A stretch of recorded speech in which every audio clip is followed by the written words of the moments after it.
Cities are very stressful environments. There's a lot of other people around, there's a lot of hard surfaces, and all these things tend to introduce vibrancy and excitement, but they're really bad at providing repose and relaxation. Urban greenery is to soften up the city and make it a much more livable place to be in. Imagine waking up to the morning chorus of wild birds instead of pigeons. These are great indicators of health and sometimes, even culture identity. That's why we believe that providing greenery into the development is important.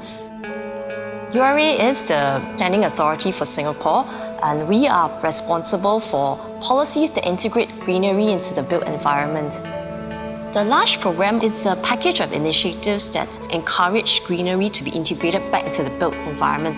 One of it is really the landscape replacement area policy, which requires landscape areas equivalent to the development site area to be reintroduced back into the site after the development is built.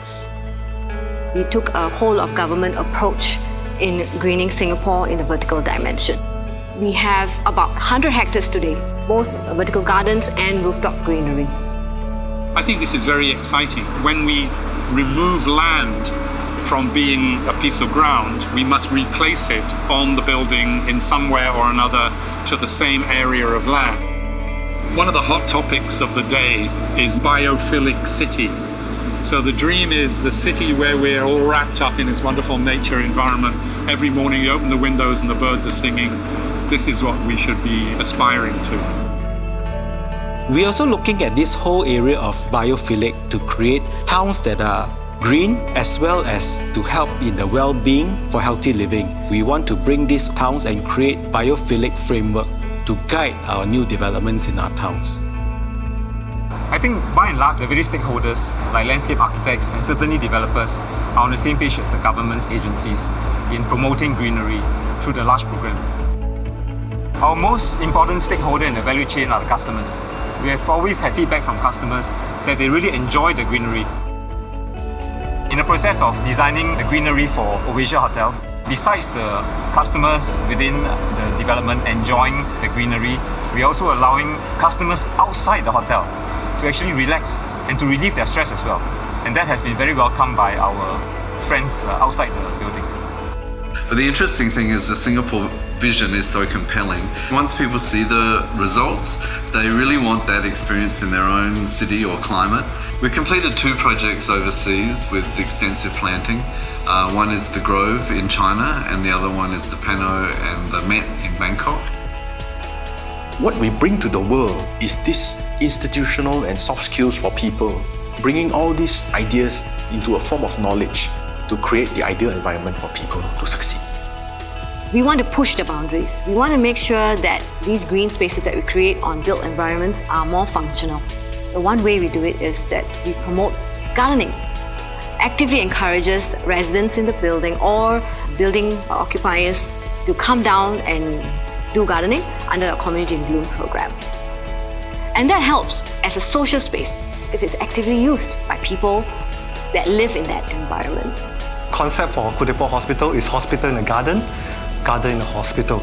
So it's a hospital without boundaries whereby the community have access to the hospital.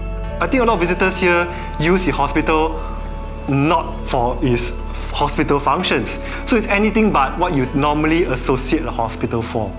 I believe that the hospital caters to everybody. So it's not just a hospital for patients, not just patient-centric hospital. It's a people-centric facility. So I felt what was really important for Kutiport, how it turned out to be what it is today, is that you must have the right users because they really believe from the onset that yes, the solution, what I want, is to have a green hospital. And green in all sense, not just meaning that it's a sustainable hospital, but literally full of plants and animals and insects because they feel that contribute to the overall healing environment that they believe in, that they want to create for its users. HDB has always considered greenery as a very important part of the HDB townscape. They also create spaces for residents to use. We get from residents that they do like the rooftop greenery and not just the greenery on the ground. This is also for our residents to enjoy. As long as we own it, we are part of the city, If we want to build a city, we must create it together. So this co-creation part and being the champion and the owner is very important. As Singapore becomes more mobile in terms of using electrical vehicles, etc., then foraging actually becomes possibility. So your landscape becomes edible, not just turning to a farm, but literally pluck a pandan leaf off the road verge for your green bean soup. It will be very, really interesting. The reason why we're motivated to try and find these solutions is because we really love Mother Nature, we love planet Earth. The world is actually in quite a critical state and is in dire need of really successful, sustainable urban prototypes. And Singapore is one of the few places in the world it could actually happen. So we're really hoping to engage the Singapore public sector and see how the built environment can really support a Singapore that's self-sufficient in food, water, and in energy. And I think if that could be done, that would be amazing and the whole world would be taking notice.